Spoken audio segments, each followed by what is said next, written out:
ইন্নাল হামদালিল্লাহ ওয়াসসালাতু ওয়াসসালামু আলা রাসূলিল্লাহ আম্মা বাদ। গাইনুল হুদা নামক জনৈক ব্যক্তি, তিনি একের পর এক আমার নামে ভিডিও বানাচ্ছেন, আমার বক্তব্য কোট করছেন, আমার ভিডিও বা ছবি ব্যবহার করে তিনি বিভিন্ন ভিডিও বানাচ্ছেন। কিন্তু দুঃখের বিষয় হচ্ছে, এই বয়োবৃদ্ধ মানুষ না জানেন সুন্দর করে কথা বলতে। তিনি যখন কথা বলেন তখন মনে হয় ইয়াতাখাব্বাতুহু শাইতানু মিনাল মাস, শয়তান তাকে আসর করেছে। জিনে ধরা রোগীর মতো কাঁপতে কাঁপতে কথা বলেন, কথাও সুন্দর করে বলতে পারেন না, দলিলও দিতে পারেন না, কিন্তু ওই যে একটা নিজের হ্যাডামগিরি, সেটাও আবার ছাড়তে পারেন না।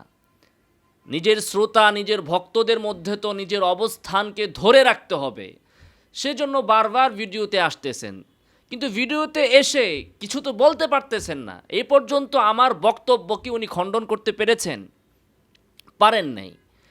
এখন এই তথাকথিত সুন্নি, এদের এক একজনের পালানোর কৌশল এক এক রকম।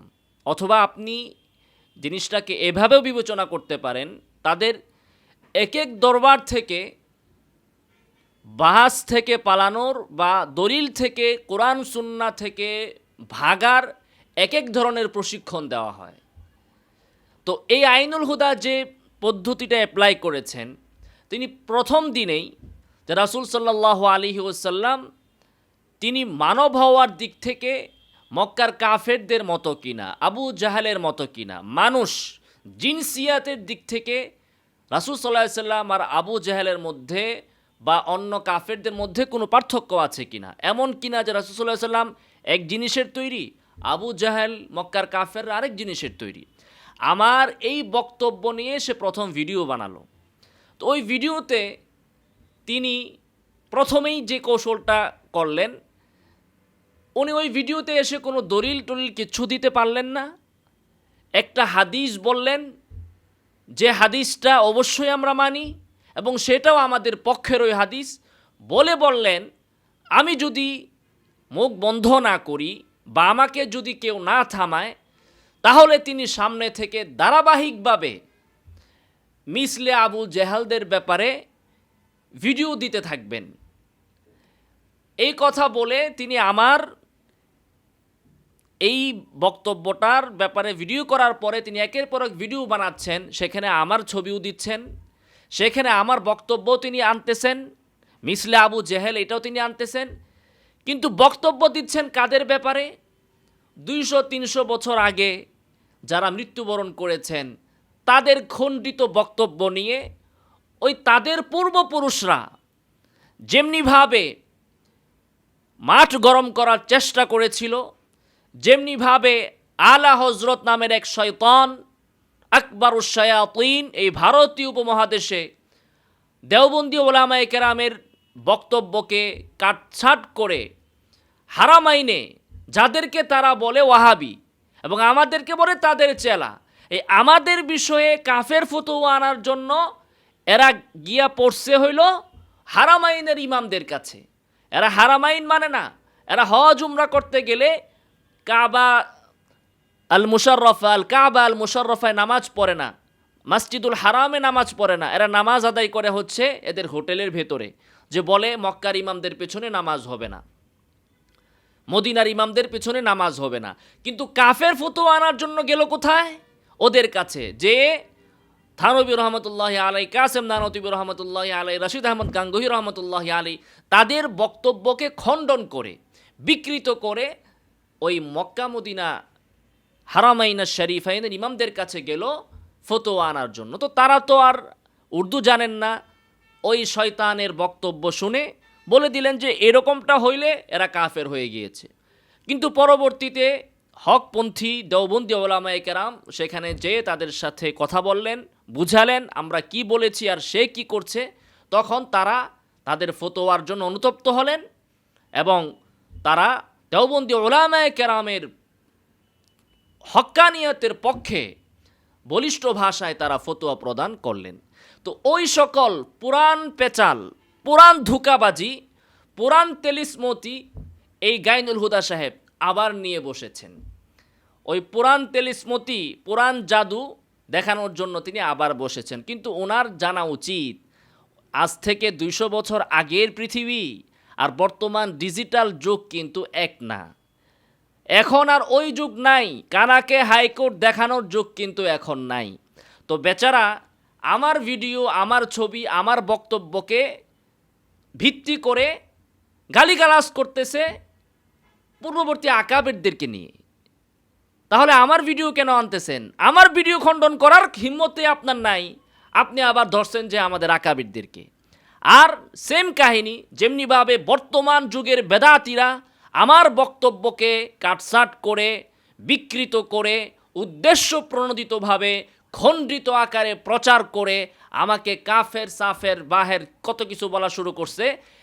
আমাদের আকাবিরদের ব্যাপারেও তারা সেম কাজই করেছে। তো এর দ্বারা আমি গর্বিত, আলহামদুলিল্লাহ।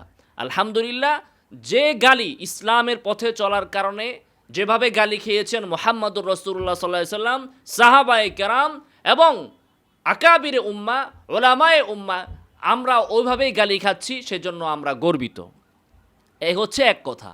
দ্বিতীয় বিষয় হচ্ছে আমাদের অনেক শুভাকাঙ্ক্ষী তারা বলতেছেন এই কথা, বা তারাও এটা আমাকে বলতেছেন যে ভাই আপনি রাসূল সাল্লাল্লাহু আলাইহি ওয়াসাল্লাম আর মক্কার কাফের আর আবু জাহাল, আবু লাহাব কোনো তফাৎ নাই জিনসিয়াতের দিক থেকে, মানুষ হওয়ার দিক থেকে। অর্থাৎ মানুষের গঠন, মানুষের সুরত, মানুষের জন্ম যেভাবে সমস্ত নবী, সমস্ত ওলি একই পদ্ধতিতে, শুধুমাত্র আদম আলাইহিস সালাম, হাওয়া এবং ঈসা আলাইহিস সালাতু ওয়াস সালাম এই তিনজনকে ব্যতিক্রম ধরলে বাকি সবাই একই পদ্ধতির মানুষ। হ্যাঁ, ফজিলতের দিক থেকে, শ্রেষ্ঠত্বের দিক থেকে, রিসালাতের বৈশিষ্ট্যের দিক থেকে অবশ্যই ভিন্নতা আছে। তো অনেকেই শুভাকাঙ্ক্ষীরা আমাকে বলতেছেন যে বিষয় ঠিক আছে, কথা ঠিক আছে, এই কথা তো আমি বলি নাই, এটা কোরআনে আল্লাহ তাআলা বলেছেন, এটা মুফাসসিররা তাদের তাফসীরে বলেছেন, আমি শুধু উদ্ধৃত করেছি, অনুবাদ করেছি। এখন তারা বলতেছেন যে সব কিছু ঠিক আছে, আল্লাহ বলেছেন, মুফাসসিররা বলেছেন, তাফসীরে আছে, কথা সত্য, কিন্তু এইভাবে বলাটা অনুচিত।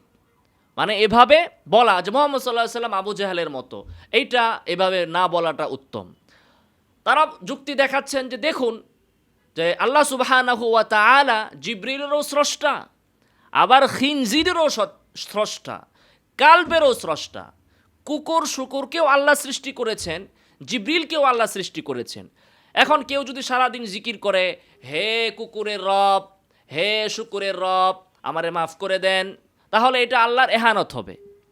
এজন্যই রাসূল সাল্লাল্লাহু আলাইহি ওয়াসাল্লাম হাদিসে বলেছেন, আল্লাহুম্মা রাব্বা জিবরিল ও মিকাইল ফাতিরাস সামাওয়াতি ওয়াল আরদ, হে জিবরাইলের রব, হে মিকাইলের রব। তাহলে রাসূল এভাবে বলেন নাই হে কুকুরের রব, হে শুকুরের রব, হে মশার রব, হে মাছির রব, এভাবে বলেন নাই। অতএব কথা সত্য হলেও এভাবে বলতে নাই, তা আদবের খেলাফ বলতেছেন কেউ কেউ। তো তারা বলতেছেন যে যেমনিভাবে কথা বলা উচিত না যে আল্লাহ কুকুরের রব, শুকুরের রব, বরং আল্লাহর যে শ্রেষ্ঠ সৃষ্টিগুলো আছে সেগুলোর দিকে সম্পৃক্ত করে বলা উচিত। তেমনিভাবে এই কথাটাও যে রাসূলুল্লাহ সাল্লাল্লাহু আলাইহি ওয়াসাল্লাম আবু জাহেলের মতো সৃষ্টির দিক থেকে সত্য হলেও বলা অনুচিত, কেউ কেউ বলতেছেন। তো আমিও এই কথার সাথে সম্পূর্ণ একমত। কিন্তু বিষয় হচ্ছে আমি তো বৈশা বৈশা জিকির করি নাই যে হে শুকুরের রব, হে কুকুরের রব, হে মশার রব, হে মাছির রব, আমি তো জিকির করি নাই। প্রসঙ্গ তো ওইটা নয়। আমি তো আল্লাহকে যখন ডাকবো তখন ইয়া রব্বা জিবরিল মিকাইল বলেই ডাকবো, ইয়া রব্বা জিবরিল, ইয়া রব্বা মিকাইল।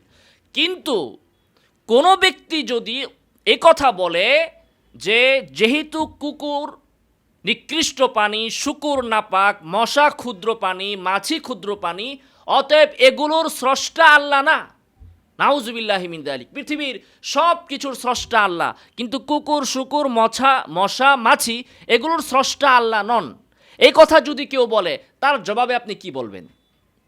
তার জবাবে তো আপনাকে অবশ্যই এই কথাই বলতে হবে যে অবশ্যই অবশ্যই শুকুরের স্রষ্টা আল্লাহ, কুকুরের স্রষ্টাও আল্লাহ, মশার স্রষ্টাও আল্লাহ, মাছির স্রষ্টাও আল্লাহ, নাকি? না তখন বলবেন যে না, আদবের কারণে সে বলতেছে বলক, সে বলতেছে কুকুর আল্লাহ সৃষ্টি করেন নাই, শুকুর আল্লাহ সৃষ্টি করেন নাই, এগুলো শয়তান সৃষ্টি করছে, মশা শয়তান সৃষ্টি করছে, মাছি শয়তান সৃষ্টি করছে, বাকি নবীদেরকে আল্লাহ বানাইছে, ওলিদেরকে আল্লাহ বানাইছে, জিব্রাইলকে আল্লাহ বানাইছে। এই কথা কেউ বললো? আদব দেখাইলো আল্লাহর প্রতি যে আল্লাহ খুব মহান, এই জন্য আল্লাহ এইগুলো সৃষ্টি করতে পারেন না। তিনি সৃষ্টি করছেন হলো জিব্রাইল, মিকাইল, ইসরাফিল, আজরাইল, আদম, নূহ আলাইহিমুসসালাতু ওয়াসসালাম, তাদেরকে আবু বকর, ওমর, উসমান, আলী রিদওয়ানুল্লাহি তাআলা আলাইহিম আজমাইন, তাদেরকে আল্লাহ তাআলা সৃষ্টি করেছেন। আর এই কুকুর শুকুরকে আল্লাহ সৃষ্টি করেন না, এই কথা যদি কেউ বলে তখন সেক্ষেত্রে ইমানের দাবি হচ্ছে, সেক্ষেত্রে জোর গলায় বলতে হবে অবশ্যই কুকুরের স্রষ্টাও আল্লাহ, শুকুরের স্রষ্টাও আল্লাহ, মশার স্রষ্টাও আল্লাহ, মাছির স্রষ্টাও আল্লাহ। প্রশ্ন হচ্ছে, উত্তর দেওয়া হয়েছে প্রশ্ন অনুপাতে। আমি বৈশা বৈশা জিকির করি নাই যে শুকুরের রব আল্লাহ, কুকুরের স্রষ্টা আল্লাহ, আমি বসে বসে জিকির করি নাই। কিন্তু যখন প্রশ্ন এসেছে, যদি এরকম প্রশ্ন আসে, কেউ অস্বীকার করে, তখন সেক্ষেত্রে অবশ্যই স্পষ্টভাবে সরাহাতানই বলতে হবে এটাই ইমানের দাবি, এটাই ফতোয়ার দাবি, এটাই হচ্ছে ইলমের দাবি। এখন কোনো ব্যক্তি যদি মনে করে এটা বেয়াদবি, এইটা তার অজ্ঞতা। কোনো ব্যক্তি যদি কাটছাট করে প্রচার করে যে সে আল্লাহকে ডাকতেছে কুকুরের রব বলে, শুকুরের রব বলে, ও আগের প্রশ্নের দিকে কোনো তোয়াক্কা নাই, তাহলে সে মূর্খতার ভেতরে বসবাস করছে। তেমনিভাবে আমি তো বসে বসেই জিকির করি নাই মুহাম্মদ সাল্লাল্লাহু আলাইহি ওয়াসাল্লাম আবু জেহেলের মতো, আমি তো এই জিকির লাগাই নাই। এখন যখন আমাকে প্রশ্ন করেছে এক ব্যক্তি যে মুহাম্মদ সাল্লাল্লাহু আলাইহি ওয়াসাল্লাম আমাদের মতো মানুষ আপনি কোথায় পাইছেন, আমি বলছি এটা আমি কোরআনে পেয়েছি। ইন্নামা আনা বাশারুম মিসলুকুম, আল্লাহ তাআলা এটা বলেছেন, হে নবী আপনি মক্কার কাফেরদেরকে বলে দিন। তাফসীর সহ তাকে বললাম মক্কার কাফেরদেরকে বলতে বলা হয়েছে আপনি বলে দিন যে আমি তোমাদের মতো মানুষ।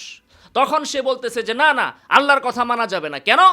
আল্লাহর কথা মানলে মুহাম্মদ সাল্লাল্লাহু আলাইহি ওয়াসাল্লাম তো আবু জেহেলের মতো হয়ে যায়, মক্কার কাফেরদের মতো হয়ে যায়। তখন আমি বলেছি যে অবশ্যই আল্লাহর কথাই সঠিক, তোর মগজের ভিতরে শয়তান পেশাব করেছে দেখে তুই বলতেছিস যে আল্লাহর কথা মানা যাবে না। আল্লাহর কথাই সঠিক, জিনসিয়াতের দিক থেকে যে দিক থেকে আল্লাহ উপমা দিয়েছেন, ওই দিক থেকে অবশ্যই মুহাম্মদ সাল্লাল্লাহু আলাইহি ওয়াসাল্লাম মক্কার কাফেরদের মতো, আবু জেহেলের মতো, আবু লাহাবের মতো। এখন আপনার সামনে যদি এই প্রশ্ন আসে যে আল্লাহর কথা মানা যাবে না কারণ আল্লাহ তাআলা বলেছেন মুহাম্মদ সাল্লাল্লাহু আলাইহি ওয়াসাল্লাম মক্কার কাফেরদের মতো, তাহলে তো মুহাম্মদ সাল্লাল্লাহু আলাইহি ওয়াসাল্লাম আবু জেহেলের মতো হয়ে যায়, অতএব আমার মানা যাবে না। সেক্ষেত্রে আপনি কি উত্তর দিবেন? আমরা বসে বসে জিকির করি না যে মুহাম্মদ সাল্লাল্লাহু আলাইহি ওয়াসাল্লাম আবু জেহেলের মতো মানুষ। কিন্তু যদি কোনো ব্যক্তি অস্বীকার করে যে জিনসিয়াতের দিক থেকে আল্লাহ যে দিক দিয়ে উপমা দিয়েছেন ওই দিক থেকে মুহাম্মদ সাল্লাল্লাহু আলাইহি ওয়াসাল্লাম উপমাযোগ্য নন, এই উপমা সঠিক নয় যদি কেউ বলে, অবশ্যই আমরা 100 বার বলবো আল্লাহর উপমা ঠিক, আল্লাহর বক্তব্য ঠিক। আল্লাহ যে দিক থেকে উপমা দিয়েছেন মুহাম্মদ সাল্লাল্লাহু আলাইহি ওয়াসাল্লামকে মক্কার কাফেরদের সাথে, ওই দিক থেকে অবশ্যই মুহাম্মদ সাল্লাল্লাহু আলাইহি ওয়াসাল্লাম 100 কোটি বার আবু জাহাল, আবু লাহাব ও মক্কার কাফেরদের মতো। কোন দিক থেকে? যে দিক থেকে আল্লাহ উপমা দিয়েছেন। উপমা আমি দেই নাই, উপমা অন্য কেউ দেয় নাই, আল্লাহ দিয়েছেন। যে দিক থেকে দিয়েছেন ওই দিক থেকে অবশ্যই উপমা 100% সলিড। যে এই বিষয়ে বিন্দুমাত্র সন্দেহ পোষণ করবে সে বলতেছে আমি বেয়াদব, আমি বলবো সে কাফের, সম্পূর্ণরূপে সে কাফের। আল্লাহর বক্তব্যকে যে মানতে চায় না সে সম্পূর্ণরূপে কাফের।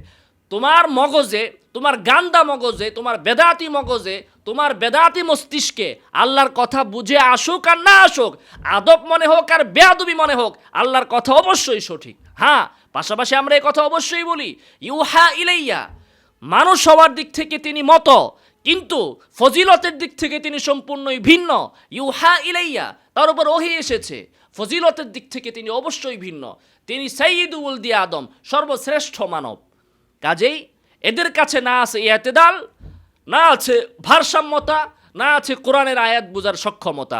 এই একটা আয়াতের ভিতরে কুল ইন্নামা আনা বাশারুম মিসলুকুম ইউহা ইলাইয়া, এই একটা আয়াতের আগ আর পিছ সমন্বয় করার মতো ক্ষমতা এই তথাকথিত সুন্নি আলেমদের মধ্যে নাই। পুরা 30 পারা কোরআন শরীফ বুঝবে কেমনে?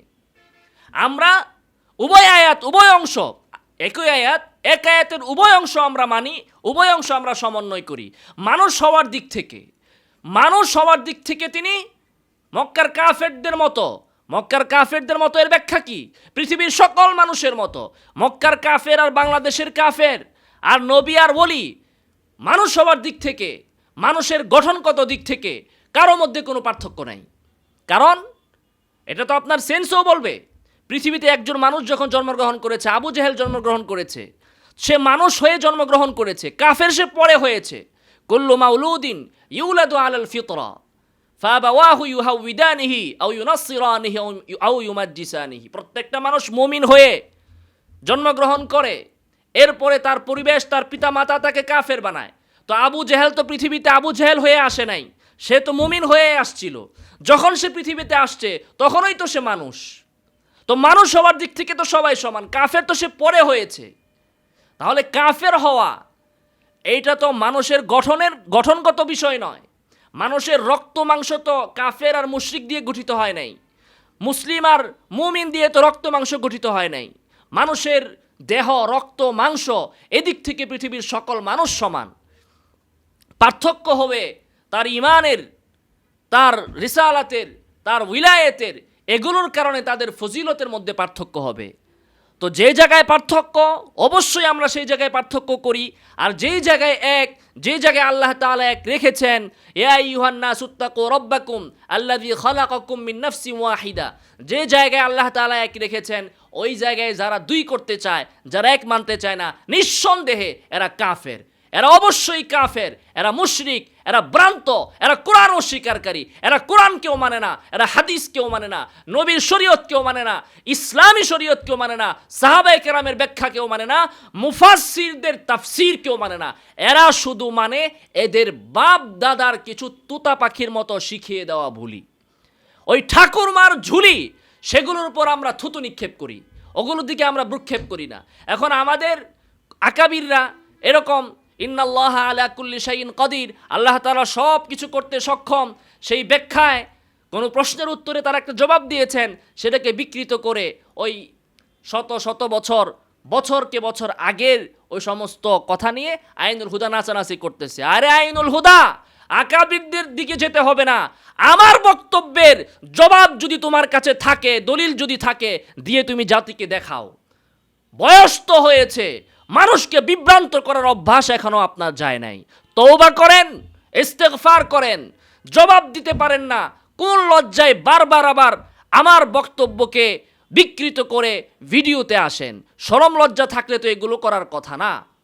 আল্লাহ তাআলা এই ধরনের উলামায়ে সু, যারা বর্তমান যুগে আবু জাহাল, আবু লাহাবদের মিশন বাস্তবায়ন করার জন্য আধা জল খেয়ে মাঠে নেমেছে, এই ধরনের শয়তান থেকে আমাদেরকে হেফাজত করুন। আমিন ওয়া আখিরু দাওয়ানা আলহামদুলিল্লাহি রাব্বিল আলামিন।